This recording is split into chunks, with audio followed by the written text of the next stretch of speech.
Salãmun Alaykum, everyone. Ooh, okay. Um, this is our Wednesday study. Welcome.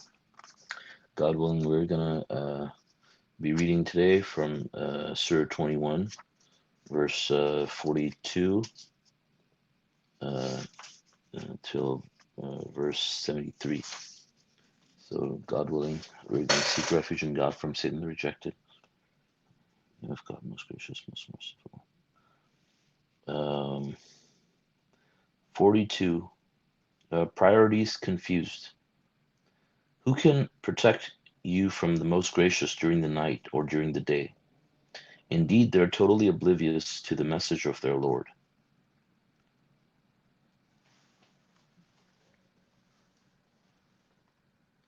Do they have gods who can protect them from us? They cannot even help themselves, nor um, can they accompany one another when they are summoned to face us. We have provided for these people and their ancestors up until an old age. Do they not see that every day on earth brings them closer to the end? Can they reverse this process? Say, I'm warning you in accordance with divine inspiration. However, the deaf cannot hear the call when they are warned. When a sample of your Lord's retribution afflicts them, they readily say, we were indeed wicked. We will establish the scales of justice on the day of resurrection. No soul will suffer the least injustice. Even the equivalent of a mustard seed will be accounted for. We are the most efficient reckoners. Prophets Moses and Aaron. We gave Moses and Aaron the statute book, a beacon and a reminder for the righteous, the ones who reverence their Lord even when alone in their privacy, and they worry about the hour. This too is a blessed reminder that we sent down. Are you denying it? Abraham. Before that, we granted Abraham his guidance and understanding, for we were fully aware of him. Footnote: was Abraham so smart as to discover God, or did God grant him the intelligence because he knew that he deserved to be saved? As it turns out, this whole world was created to redeem those among us who deserve redemption. When the angel suggested that all the rebel humans and jinns must be banished out of God's kingdom, uh, quote unquote, I know what you do not know, 230. At the same time, this world proves Satan's incompetence as a god. Appendix 7. Verse 52. He said to his father and his people, what are statues? Which themselves?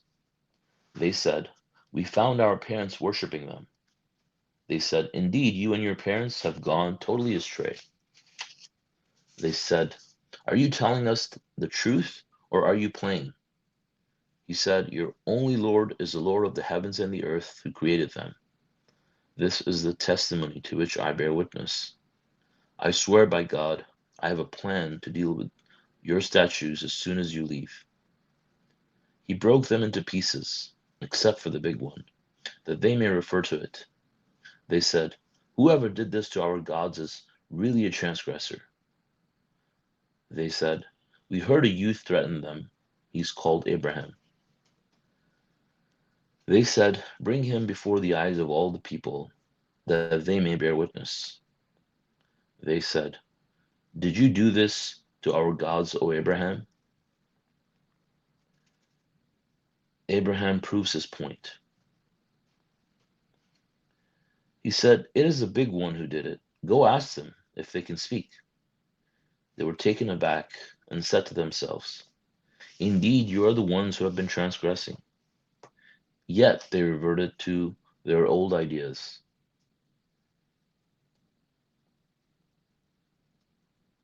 You know full well that these cannot speak. He said, do you then worship beside God what possesses no power to benefit you or harm you? You have incurred shame by worshiping idols beside God. Do you not understand? Profound miracle. They said, burn him and support your gods if this is what you decide to do. We said, O fire, be cool and safe for Abraham. Footnote, cool without and safe would have caused Abraham to freeze. 70. Thus they schemed against him, but we made them the losers. We saved him and we saved Lot to the land that we blessed for all the people. And we granted him Isaac and Jacob as a gift, and we made them both righteous. Abraham delivered all religious duties of Islam. We made them imams who guided in accordance with our commandments, and we taught them how to work righteousness and how to observe the contact prayer, salat, and the obligatory charity, zakat. To us, they were devoted worshippers. Footnote, when the Quran was revealed, all religious duties were already established through Abraham. 2:128, 16:123, and 22:78. Okay, so God willing, I'm going to end here and go back to the verses.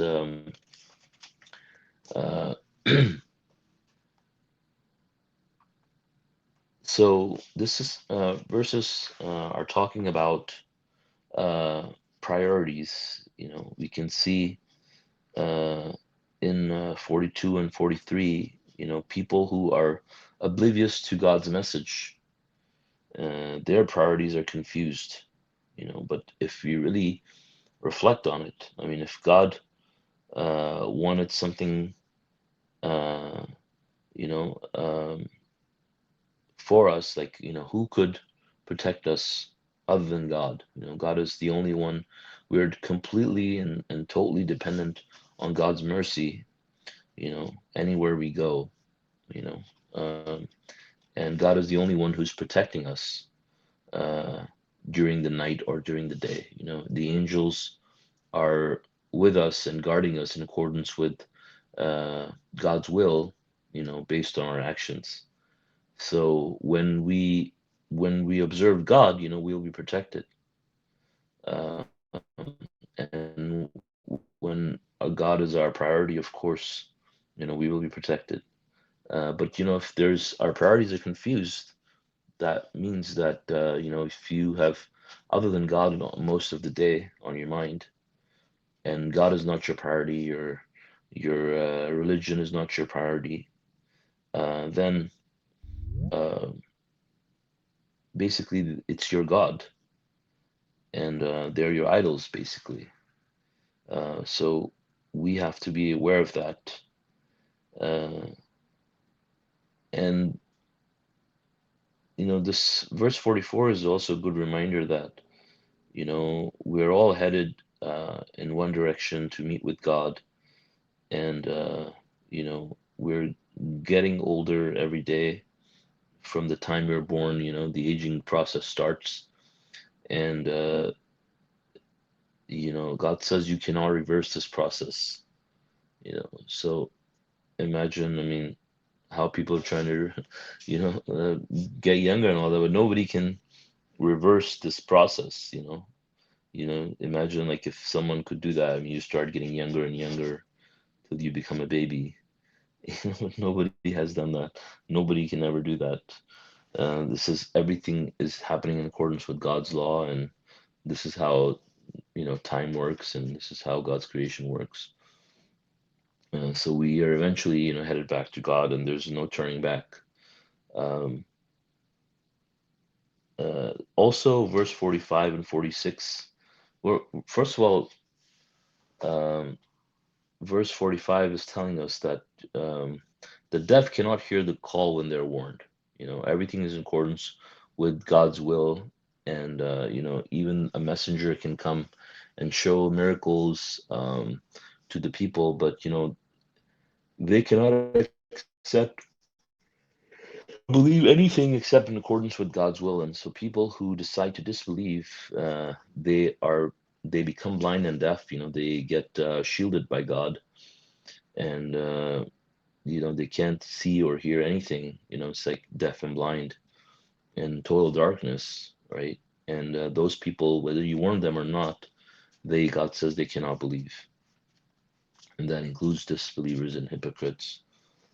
And then 46 is referring to um, when in this world too, when people have to face the bigger retribution, they taste the smaller retribution before that, so they can learn from it. you know but most people obviously will not learn from it until they face God on the day of resurrection. And I mean, the day of judgment, the day of resurrection, is so uh, I mean, precise. God says, we're the most efficient reckoners. Even the equivalent of a mustard seed will be accounted for. So it's like it's an accurate thing. And every thought you had, every single thing, like nothing's left out of it without being counted, as positive and negative for you. It's not. So it's like extremely, extremely accurate. God says He's the most efficient reckoner. So, when He reckons it, obviously He's gonna be very precise. It's not like you committed a crime, or did a good deed that was like, there was some kind of oversight, and it was missed out. Everything's gonna be in there. And God is telling us that He sent us other prophets, and Moses and Aaron, gave them the statute book and a reminder for the righteous. The book of Moses and Aaron, the Torah contains that, and then other books from other messengers as well. Were sent to the children of Israel, and God says it's a reminder for the righteous in the statute book, and it has laws. And God says this too is a blessed reminder. This is our statute book now. It supersedes all previous scriptures, and we have that guidance now. And obviously we're supposed to follow what we find here. Obviously, needless to say that there's also nonsense in the Bible, in the Torah. God said they traded away God's revelations for a cheap price and distorted the words out of context. So God has given us this scripture now, and God said this too is a blessed reminder. Are they denying it? And one great example for that, obviously, we seeing the history of Abraham. I mean, from looking at these stories in the Quran, we can see how detailed the Quran is. Like, we're about to go into, we just read about Abraham. Like, God is talking in the Quran about the exact dialogues, exact things Abraham said, and things he did when he was a child. And why is God telling us all this stuff? Like, because it's things that are relevant to us for our salvation that we need to know. If there's anything that's not mentioned and it's there in the previous scripture of Abraham, either a lie or distortion, you don't need to pay attention to it. But we find the most accurate history and detailed accounts of lives of all the prophets, including Moses, Abraham, etc. Uh, and here we see that, talking about Abraham, God says that He chose Abraham, He granted him the guidance and the understanding, because God knew, He was fully aware of him, and God knew that he was a good soul and he deserved to be redeemed. God knew that he was appreciative soul, and he would listen, and he was not like the other people. And so God chose him and He granted him His guidance. And the reason for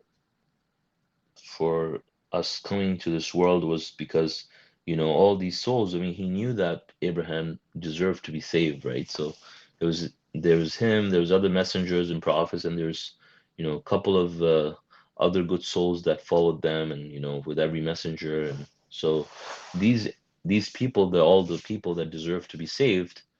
When God was creating this world, he knew that all of these souls deserved to be saved already.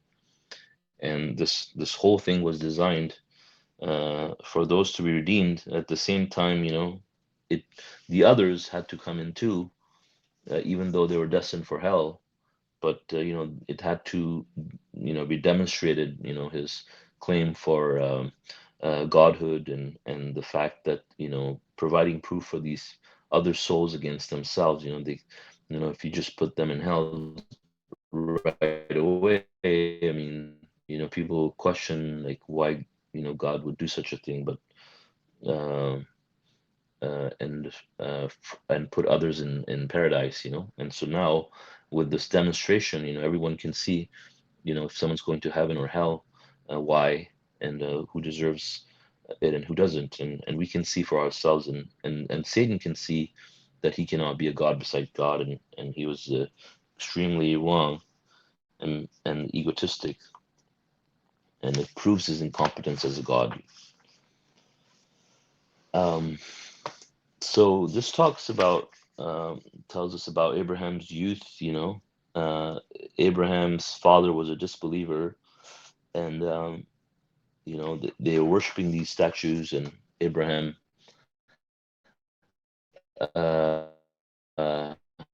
statues, and he left the big one. And even though they realized that they were wrong, and Abraham proved his point, and they knew they were stumped, um, and Abraham, God gave him really good logic to prove a point and debate with these people. And we see the same thing with Abraham talking to, I think it's what uh, the person's name is not here, but I think he was like a king or something. Um, and he proved his logic there, and they knew that they were wrong, yet they continued to commit, this idol worship and these transgressions because they didn't believe that they would be held accountable. So they fabricated lies and followed lies attributed to God. Um, and so what they did was they schemed against him. Every time someone promotes the truth, a messenger from God, all these people, they would scheme against them. And it's a God's system consistently never changes. God always saves the believers. And we have this amazing example about Abraham, that God made like an everlasting example by putting it in the scripture, which is that when they decided to burn him and put him in the fire, God controls everything. So God directed the fire to be cool and safe. And we know that by telling the fire not to be safe, the fire would get so cool, so cold that, I mean, he would freeze, because God controls the fire, God controls all his properties. So while he was in the fire, instead of actually feeling the heat, he was actually enjoying it, probably because, he's in a hot, area, hot country, whatever. And now all of a sudden it's like, you're suddenly someone put you in an air conditioned room or something. And that's the example when people will scheme against you. If you're on the side of God, their scheming will turn into something good, and it will backfire on them. And you know for the believers, that's always the case. If you're on the side of God, if anybody tries to scheme against you, their scheme will actually hurt them, and they'll end up the losers, and you'll end up being victorious. And I think, uh, I'm sure, God shows this was just not a case for Abraham. Obviously, you probably wouldn't be put in the same situation, but whatever the situation might be, God will save you from it, and it will turn out, even if someone intends to do something bad for you, if you're supporting God, it would turn out in your favor. And this is God's system. And we see that he made them the losers. They schemed against him, but he saved them, and he saved Lot, and he blessed them to a land that, he saved them to a land that God blessed for everyone. And moreover, I mean, God granted him righteous children as a gift.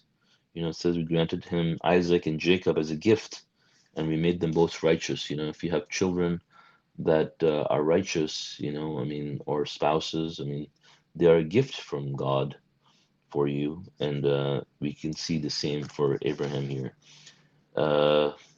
And Also, verse 73 is very important. It tells us that Abraham received all the religious duties of Islam. So, contrary to what we see from the traditional Muslims, who think that Muhammad went to God and space to bargain with him about the prayers, and first God said 50 prayers, and he talked him down to five and stuff like that. I mean, it was all a lie, obviously, and we see from the Quran that Abraham asked God to guide him and teach them the rights of submission. Abraham was the one who coined the term submission and called us submitters. And we follow the religion of Abraham, which is to observe these practices of submission, which is to observe the contact prayers, give the obligatory charity, uh, you know, uh, uh, do the fasting of Ramadan and performing Hajj. These are all the religious duties of Islam that are given to us by God, and we're supposed to. That's called the religion of Abraham, submission, and that's what we're supposed to follow, and to devote our worship absolutely to God alone. And as it says in the footnote, when the Quran was revealed, all these religious duties were already established for us. So that's why God didn't have to mention the details on how to do them. You know, but the commandments to do them are there. The commandments to observe the contact prayer, even though the contact prayer was in place, is there. The commandment to perform Hajj, the commandment to um, fast during Ramadan. It's all there. The details are not there because it was already being practiced. So if there's certain detail that was missed out by people or corrupted over time, then those things were corrected. But apart from that, the details on how to do them is not in the Quran. That's why how to do salat is not in the Quran. And just minor details like the tone of the contact prayer was distorted. It's a minor thing, like the tone, right? But for God, the book is so detailed and complete, God would have to mention it. So any, but all, regardless, all religious practices that we need to follow, the commandment to observe those, the law to observe those commandments is given to us in the Quran. Just if something is not distorted, the steps of how to do them, don't need to be mentioned. But this is Quran is a complete book, a statute book, and all the laws and all the commandments that we need to follow are in the Quran, and we have to follow Quran alone as our source of law. So if you find any practices like circumcision or any other practices that these people have fabricated, we're not supposed to follow them. We're supposed to follow only the practices that Quran confirms that we find in the Quran that were given to Abraham, and we're supposed to discard everything else. And That's it. God willing, if you guys want to have any ask any questions or make comments, then you can go ahead. Thank you.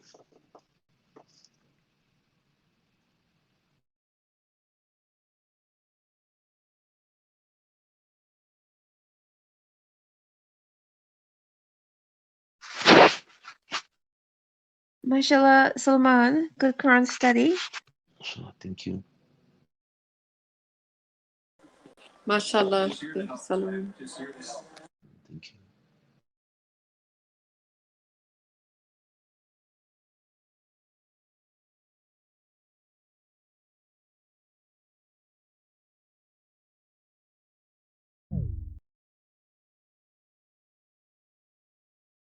Anyone has any questions or comments?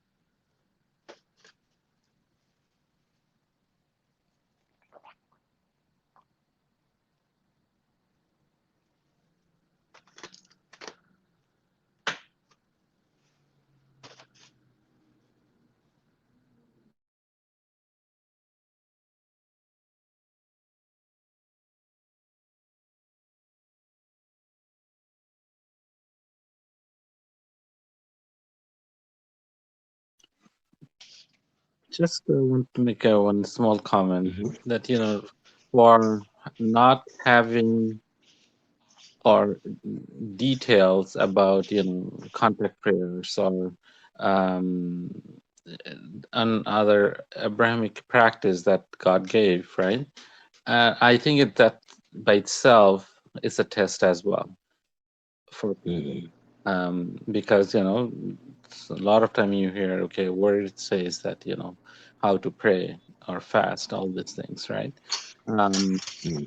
and I find that it is by itself is a test to see whether we really follow Mhm. what God commanded us to do. Mhm. Yeah, it's just the disbelievers, refuse to accept the completeness of the Quran. So Yeah. this becomes a test for them, because when the moment you say that, the Quran is not complete, you fall in Satan's trap. I mean, he's got you, So yeah, you're Yeah. right, absolutely.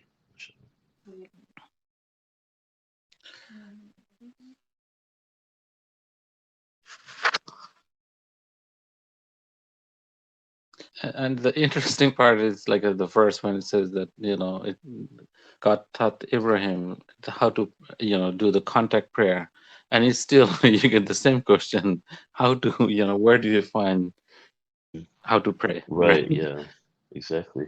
How did Abraham find how to pray? Yeah. Yeah, it's, Interesting.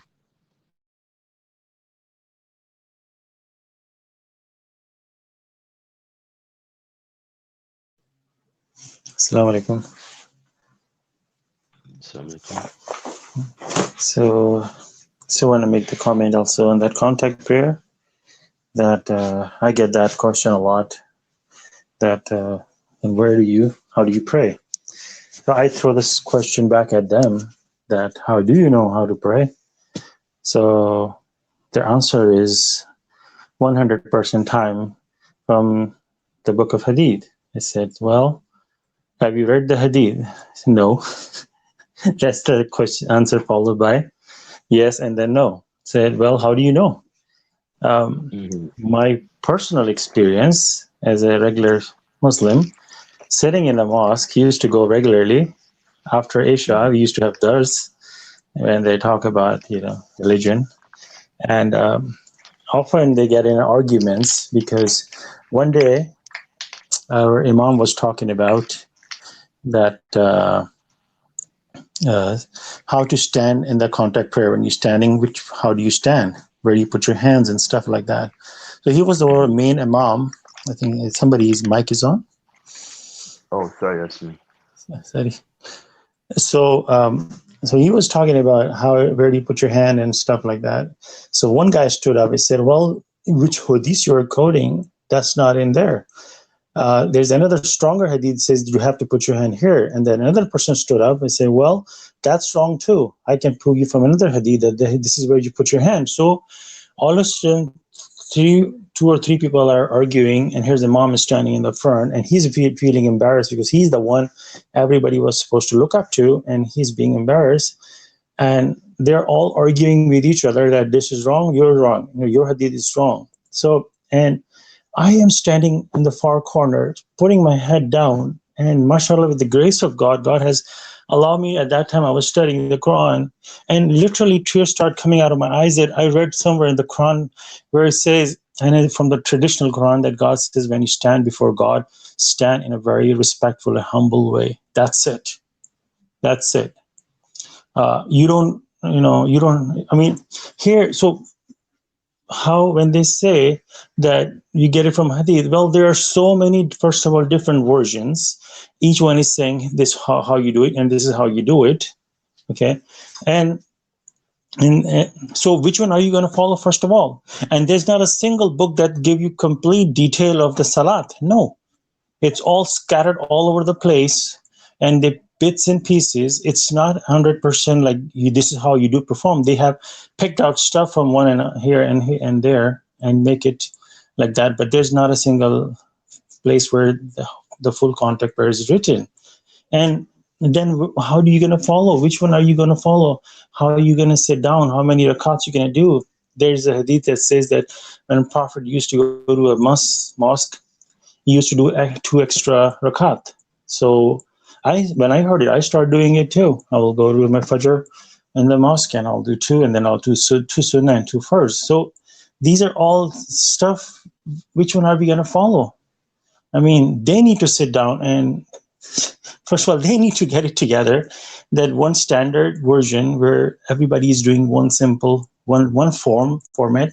They themselves are arguing back and forth with each other. How they can dare tell somebody who's following the Quran, where do you learn how to pray? Well, right back at you.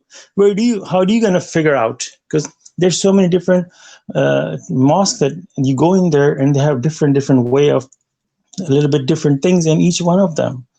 So this is really a situation where, I mean, they should need to look at themselves, and the funny thing is, when God tells angels fall prostrate before Adam, they fell. They didn't ask a question. They knew what the prostration was. They didn't. It would look idiot that they were asking God, "What do you mean by prostration?" They fell. They say, "We hear and we obey." وَقَالُوا سَمِعْنَا وَأَطَعْنَا. We hear and we obey. They fall.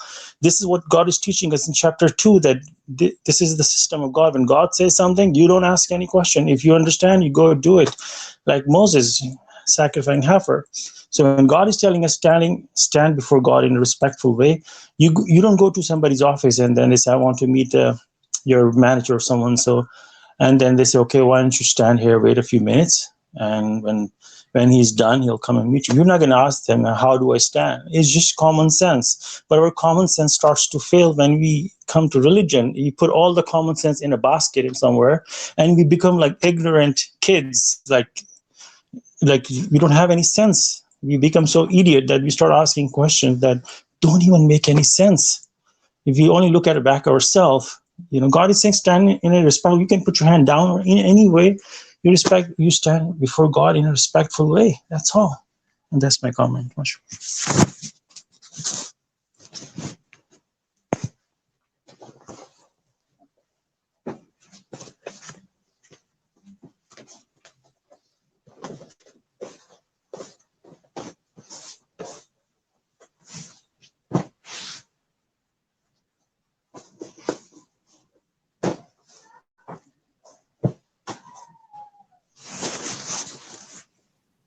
Yeah, I think also wanted to mention that the debate I was referring to with Abraham, that was in Surah 2, verse 258. This is Abraham's courageous debate. Have you noted the one who argued with Abraham about his Lord, though God had given him kingship? Abraham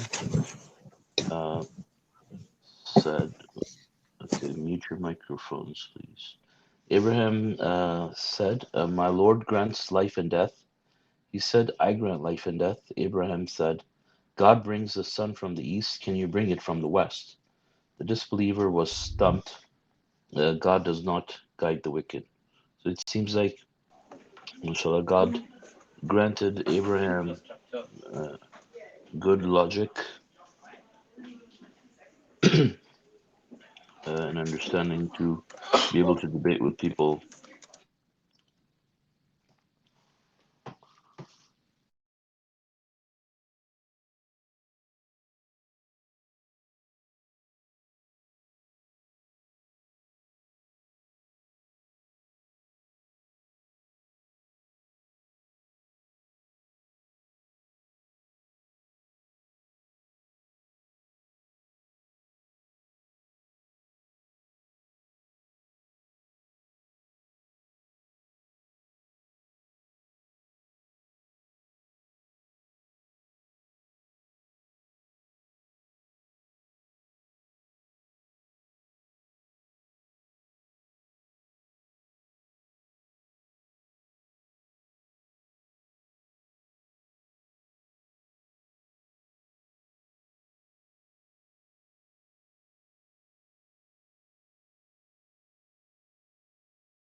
Can I? Assalamu alaikum. Assalamu alaikum. Oh, Yes, you can. no. I could not hear anyone. I thought I can't hear anymore. Oh, So, no, we were just practicing silence. oh, wow, a silence hour. We welcome your comment. Yes. We're practicing silence of the lamps.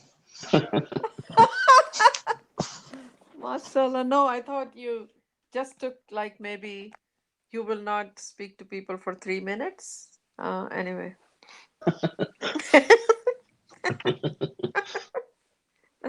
We have to have a little humor here. So you started from 46, Solomon? I started from 42 42. and I finished at 73. Oh, wow. MashaAllah. Now, somebody else can go ahead first while I look for an appropriate comment, inshallah.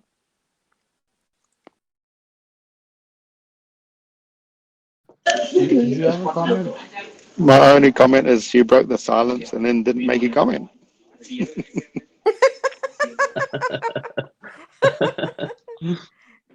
People like me are called troublemakers then. Just break the silence and not making a comment. My God.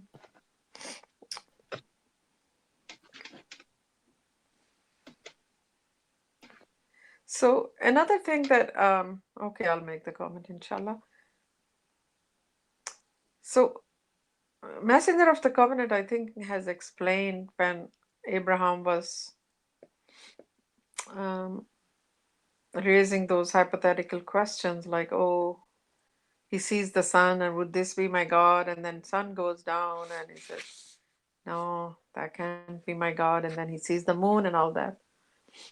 So seems like Abraham was granted, mashallah, by the grace of God, very high IQ level as even a youth, that he could be asked, like analyzing things and then throwing the question. Like, of course, God grants scientists their understanding of, science and all that. And Abraham had the qualities of analyzing monotheism and the religion at such a young age that he could, clearly analyze things like a scientist, right? That, oh, how is this possible? It's like nobody else has analyzed things when we look at the history of all the messengers and prophets. Abraham's, history stands out very clearly. That his questions, his sarcasm, like he was throwing the ball at their court constantly, and they were stumped, didn't know what to say. So they got angry. Okay, burn him, because they could not rationally, even debate with him or had any answer. That's the problem with idol worship. There is no rationale. It's so dumb that only all these radicals can just get mad at other people who question their stupidity, and they go kill people. How dare you, uh, challenge our status quo? So that was Abraham. He was seeing things nobody else could imagine. And that's where God guided him, because he deserved to be guided, and chose him as the vanguard of, or the leader of submission. And his examples are the best examples, as a youth even. Subhanallah, because God knew he's the best candidate. MashaAllah. And so he must be a teenager, I guess. A youth would be a teenager who was able to analyze and question. Yeah. And just blaming, like, oh, this big one, blame on him. He must have broken all these. very courageous, very daring, had no fear, and his natural instinct was aware of God already, mashallah. That's all. Just the character of Abraham Mhm. being able to deliver the complete rights of monotheism, I mean submission. Well, God knew he chose a good candidate, and then he guided him, mashallah.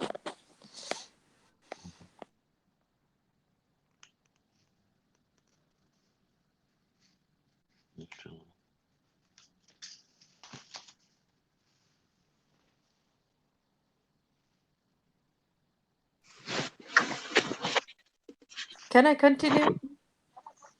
Yeah, sure. Just a little bit that, you know, and so are the submitters, our generation, who grew up with the baggage of idol worship, that we saw our parents doing it and our grandfathers and all that, great grandfathers. So, what we inherited was nothing less than what Abraham inherited, right? So, God's sending us the message, and those who, without any inherited information, mashallah, praise be to God that we are first generation receiving first handed this message and accepting it and immediately realizing that what idol worship is and denouncing it. So we all have to congratulate ourselves. Praise be to God that God has guided us. And that's why the biggest gift what we have received is the guidance in this life, and we should never ever take this for granted and never let it go and stay sincere with God, because God only guides the sincere.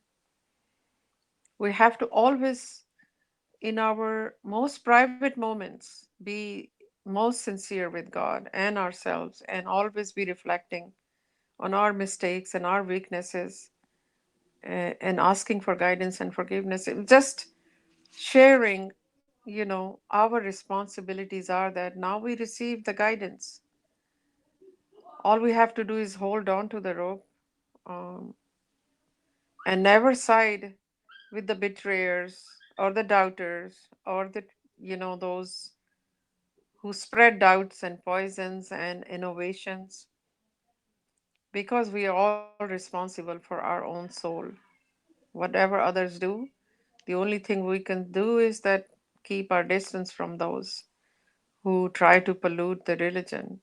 And the Abraham's examples are there. His father, he disowned them. Like he didn't care, because he knew very clearly, he had no doubt about the hereafter, and that he's responsible. It's between him and his God. So all these relatives, children, money, they will come on our way in different forms and be our test. So inshallah, our devotion should be, and our loyalties should be with God alone. If such times come, inshallah, we ask God to guide us. Praise be to God. Thank you.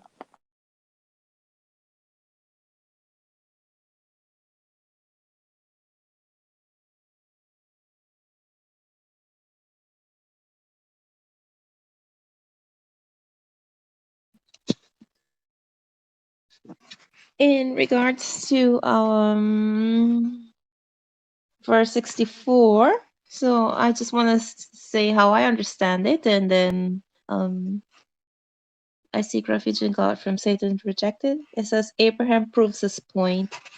He said, "Is it the big one who did it? Go ask them."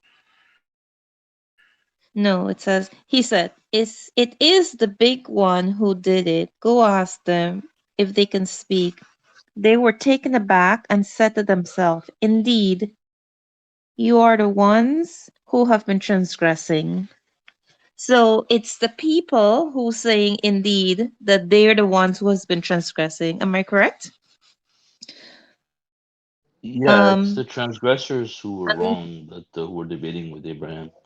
so They they realized, admitted. yeah, They admitted, yeah, yeah. to themselves, like they, Yes, and yeah, because then he went on to say, yeah, they reverted to their old ideas. And so if I'm understanding how I think I'm understanding, then it's just like, when you tell people currently in the today's society about Hadith and Sunnah, and then they agree that sometimes they agree that it doesn't make sense. And then as soon as you turn your back, they just go back to what they were doing.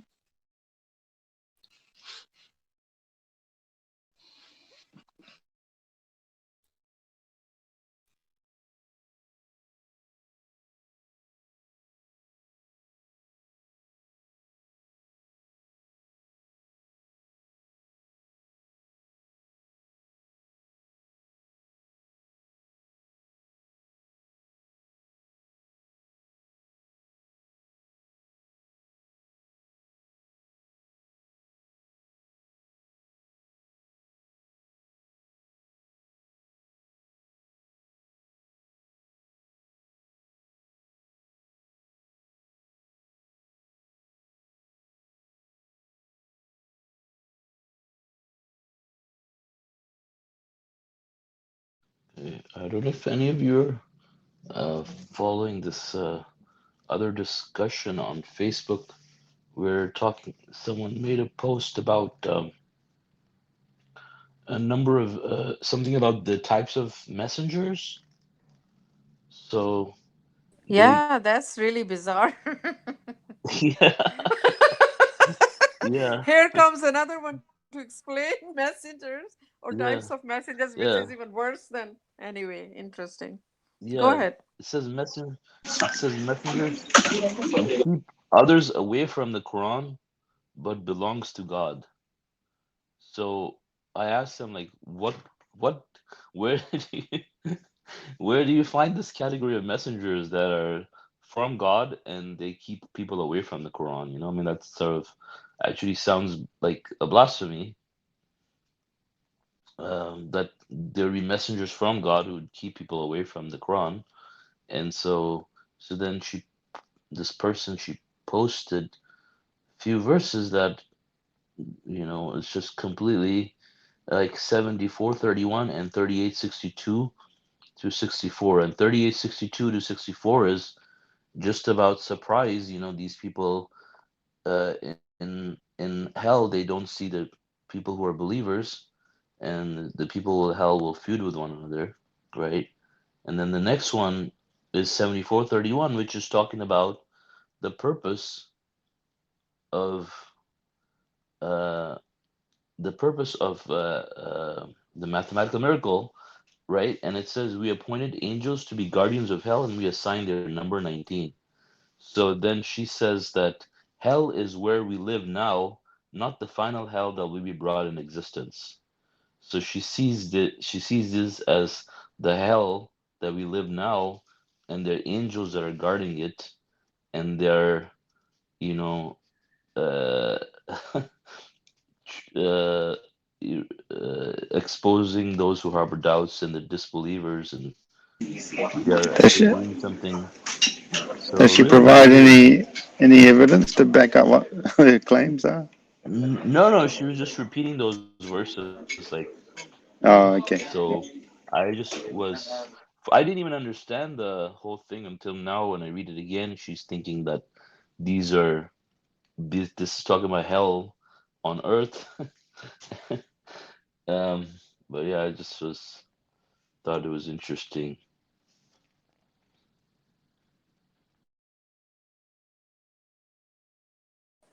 And then people don't even say, "This is what I understand." Yeah. There is no disclaimer with it, like, this is what it is. Mm. Well, I said that recently in a study session, and I was told I was making a rule. So can't win either way.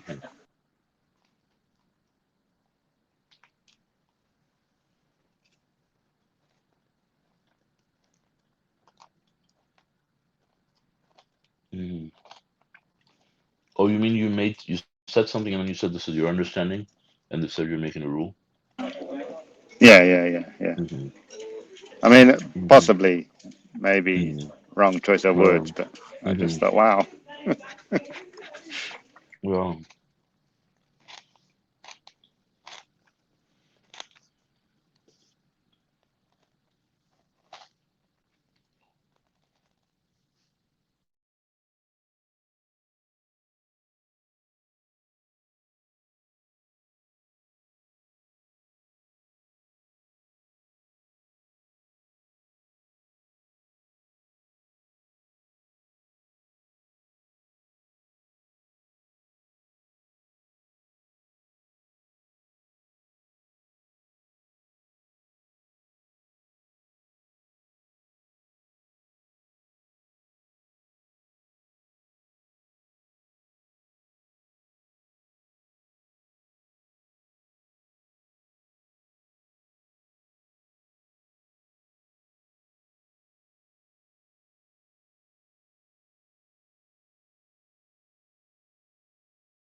Another comment I want to make on 76, Noah. You read that, Solomon, right? Hello? 76. Yeah. Yeah? Is that Oh, okay. 76? No. I finished at 73. Oh. Yes.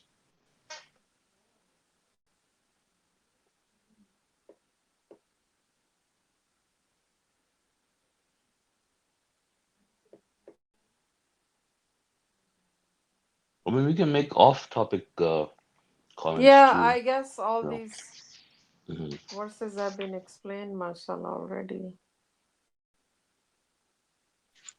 Yes, Oman, you did a really good job. Mohammed says to me today, I have no Oh, mashallah. questions. Thank you. Well, it's also very straightforward too. Like most of it, Mm-hmm. Abraham's story and Yeah.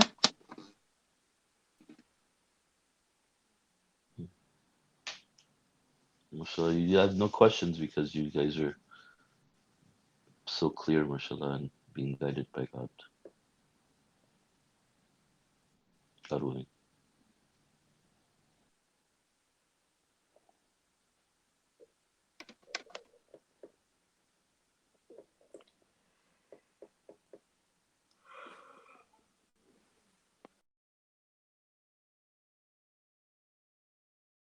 So, Mon, you want to keep the tube running? YouTube? If you guys want, I can stop it. Yeah. If you guys have no more comments and questions, then inshallah, you can stop it. Um, I think next we just have to find next week's volunteer for the study. Um, who hasn't, who can lead the study, God willing, on Saturday.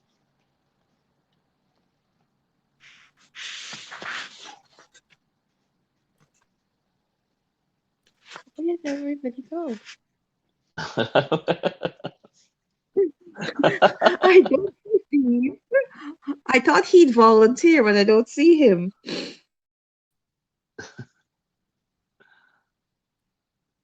Who? Steve? Yeah.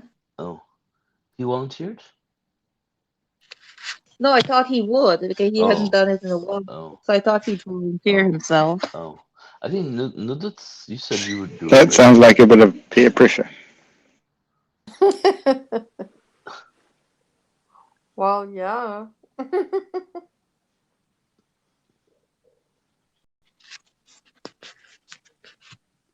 Do you want me So, to do it, Solomon? Sorry, I sure. I can do it because I missed some. Right, okay. But Steve, Yeah. if you are ready to do it, go ahead then. this Saturday I can do next Wednesday, inshallah. Steve, you can do Nah, it? I can't actually do it on Saturday. Mm, At the Okay. moment, I can't really do it. Yeah, sorry. Okay, I'll do it, inshallah. inshallah. Okay, so thank you all for joining us on YouTube. And God willing, our next study is going to be on Saturday at 9:30 a.m. Pacific Standard Time. God willing, we'll try to start the study on time on Saturday. Inshallah, we'll see you then. God bless you guys. Assalamu alaikum.